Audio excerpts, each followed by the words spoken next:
Assalamualaikum warahmatullahi taala wabarakatuh. Pemirsa MZT yang dirahmati oleh Allah Subhanahu wa taala, dimanapun antum berada. Alhamdulillah wassalatu wassalamu ala Rasulillah wa ala alihi wa sahbihi wa man walah wa la haula wa la quwata illa billah. Amma ba'du. Alhamdulillah, pada kesempatan kali ini kita akan membahas sirah nabawiyah, yang mana kita akan membahas mulai dari kelahiran Nabi besar Muhammad SAW hingga kewafatan beliau. Dan juga alhamdulillah di sini kita mempunyai akhina Abdullah Al-Attas, yang mana beliau juga lulusan dari Al-Ahqaf. Dan insya Allah di sini kita akan sharing, berbincang-bincang masalah sirah nabawiyah dan seputar apapun yang mengenai Rasulullah SAW. Gimana Habib? Kaif halukum? Alhamdulillah. Wa kaifa antum? Alhamdulillah sehat Habib. Gimana? Sekarang kita akan membahas tentang sirah nabawiyah. Naam. Sekarang begini Habib. Kebanyakan orang sekarang ini kurang yang cinta dengan Rasulullah SAW. Kalau menurut antum, faedah kita untuk belajar sirah itu menurut antum seperti apa? Ya, awalnya definisi cinta Nabi Muhammad SAW adalah salah satu manusia yang wajib kita cintai, yang wajib kita cintai. Nah, ketika kita kepingin merasakan cinta kepada Nabi Muhammad SAW, kita harus mengetahui apa saja sirahnya Nabi, gimana akhlak-akhlaknya Nabi, bagaimana cara-cara jalannya Nabi, bagaimana cara ketika Nabi Muhammad SAW berbicara dengan orang lain. Nah, ketika kita sudah mengetahui akhlak-akhlaknya beliau, tata caranya beliau yang sungguh bisa menumbuhkan cinta di hati kita, itu insya Allah kita akan, ketika mengetahui akhlak-akhlaknya Nabi, insya Allah kita akan tumbuh cinta di hati kita kepada Nabi Muhammad SAW. Masya Allah. Dan juga sekarang Habib, jadi hal apa yang bisa membuat orang-orang ini cinta akan belajar sirah nabawiyah? Hal-hal yang mungkin orang ketika melihat sekarang banyak anak-anak muda sekarang, ketika dia dia fokus sama HP-nya, dia fokus sama scroll TikTok, dia fokus scroll sama Instagram, dia susah untuk mencari yang namanya sirah nabawiyah. Yang mereka sukai malah sesuatu yang duniawi. Maksudnya hal apa sekiranya mereka ini bisa cinta sama sirah nabawiyah? Nah, justru di zaman sekarang ini sarana kita mengakses apapun itu mungkin zaman sekarang akan lebih mudah. Jadi tergantung kita mengakseskannya ke arah yang mana.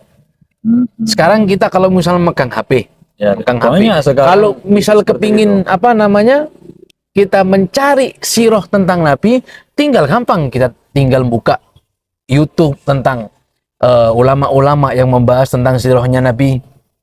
Kita tinggal membuka akun Instagram yang yang di dalamnya ada hadis-hadisnya Nabi Muhammad SAW. Gampang. Cuma tergantung kita untuk gimana kita menggunakan sarana tersebut. Apabila sarana kita gunakan untuk kebaikan, maka kita termasuk golongan orang-orang yang baik. Tapi kalau misal sarana tersebut kita gunakan untuk kejelekan, maka sarana tersebut akan menjadi jelek, karena kita juga ikut jelek, tidak memanfaatkan kemudahan tersebut untuk hal-hal yang baik. Masya Allah. Dan sekarang gini Beb, untuk pemirsa mungkin sekarang kita ingin tahu cerita dari Habibana, apa maksudnya kejadian Habib ya? Ini kejadian apa yang dialami oleh Rasulullah ketika mau lahir di dunia, sehingga para pemirsa nanti akan mengetahui mukjizat apa yang turun ketika Rasulullah ini lahir, agar mereka, untuk antum-antum semua pemirsa MZT yang insya Allah dirahmati oleh Allah, tahu bagaimana sirah Nabi mulai dari awal lahirnya. Mungkin dari Habib, kejadian apa yang perlu pemirsa untuk tahu?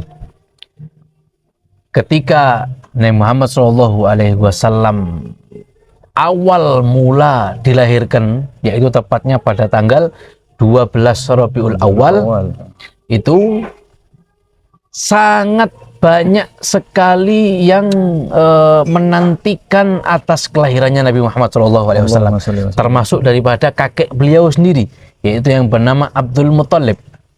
Ketika Nabi Muhammad SAW ini lahir, itu kalau tidak salah beliau lahirnya itu mendekati subuh. Karena otomatis ketika kita mendekati subuh kan masih gelap. Ya, banyak orang tidur juga. Ya, masih gelap. Suasana di sana masih gelap sebelum subuh. Nah, ketika di hari Nabi Muhammad SAW lahir, itu telah terpancar cahaya dari rumah Sayyidatuna Aminah, ibu daripada Nabi Muhammad SAW, terpancar cahaya yang sangat terang, dan cahaya tersebut cahaya tersebut terpancar sampai ke langit. Masya Allah. Termasuk dari mukjizatnya Nabi Muhammad SAW ketika beliau lahir, disebutkan oleh Al-Imam Ali bin Muhammad bin Husain Al-Habsyi, pengarang Simtud Duror, itu beliau menyebutkan di dalam karangan maulidnya beliau mengatakan wulida maktunan makhulan maktu as-surrah. Beliau terlahir sudah dalam keadaan dihitan, sudah dalam keadaan berkhitan. Wulida maktunan makhulan, sudah dalam keadaan bercelak. Nabi Muhammad ketika lahir itu tidak perlu ada yang mencelaki ke tangannya, tidak perlu, karena beliau ketika lahir sudah ke dalam keadaan bercelak. Masya Allah. Terus maktu as-surrah, artinya pusarnya beliau sudah otomatis terputus. Masya Allah. Jadi juga Habib, mungkin ini perlu pembahasan yang sebenarnya lebih panjang lagi. Dan mungkin nanti kita akan membahas lebih panjang lagi masalah Sirah Nabawiyah, insya Allah di episode selanjutnya. Insya Allah untuk antum semua pemirsa MZT yang dirahmati oleh Allah Subhanahu Wa Taala, tetap ikuti dan tetap simak episode kali ini, yaitu podcast tentang Sirah Nabawiyah, yang mana kita akan membahas tentang panjang lebar masalah Sirah Nabawiyah. Dan kemudian Habib, ini pesan terakhir untuk pemirsa MZT Habib, untuk mereka agar cinta Rasulullah, mungkin agar tahu bagaimana sirah yang sebenarnya, agar mereka ini timbul di hatinya mereka itu cinta kepada Rasulullah dan ahlul baitnya.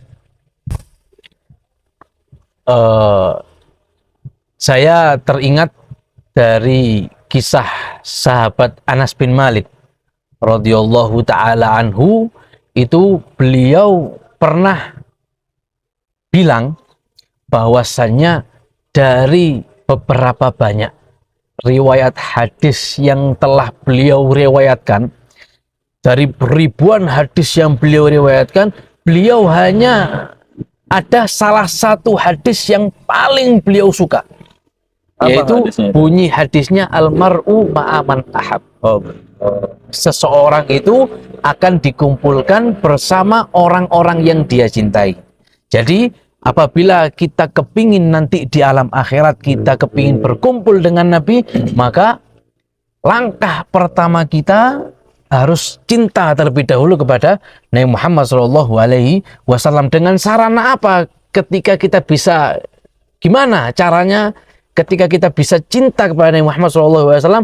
Caranya dengan mengetahui sirah-sirahnya beliau, mengetahui akhlak-akhlaknya beliau, mengetahui tata cara bicaranya beliau, mengetahui tata cara jalannya beliau. Jadi mungkin seperti itu. Jadi kalau misalnya kita kepingin dikumpulkan bersama Nabi Muhammad SAW di akhirat, setidaknya kita menumbuhkan rasa cinta kepada Nabi Muhammad SAW. Karena bukan termasuk orang yang rugi ketika kita cinta kepada Nabi Muhammad SAW. Dan justru pada zaman sekarang telah banyak orang yang telah banyak orang yang cinta kepada mungkin artis-artis yang agamanya di luar daripada Islam. lebih mencintai orang kafir daripada Nabi Muhammad SAW. Dan sedangkan Nabi Muhammad itu sendiri, beliau bakal menolong kita di alam akhirat. Jadi setidaknya kalau misal kita kepingin ditolong oleh Nabi Muhammad SAW ketika di alam akhirat, setidaknya kita harus menumbuhkan rasa cinta kepada Nabi Muhammad SAW. Alhamdulillah para pemirsa, itu adalah cerita awal kita di awal episode, insyaallah itu banyak yang kita bisa ambil faedah-faedah dari akhina Nabi Abdullah Al-Attas, kemana insyaallah terus semoga kita istiqomah untuk akan membahas sirah nabawiyah di sini. Dan juga untuk para pemirsa, jangan lupa subscribe agar terus mengikuti kajian kami, dan juga ada beberapa kajian yang lain, podcast juga. Semoga kita tetap istiqomah, beliau Habib Abdullah juga diberikan kesehatan, antum semua yang pemirsa juga di rumah diberikan kesehatan, sekeluarga semuanya, anak-anaknya, guru-gurunya diberikan sehat walafiat. Mungkin kita undur diri. Al-Fakir Ridho Al-Farabi. Wassalamualaikum warahmatullahi taala wabarakatuh.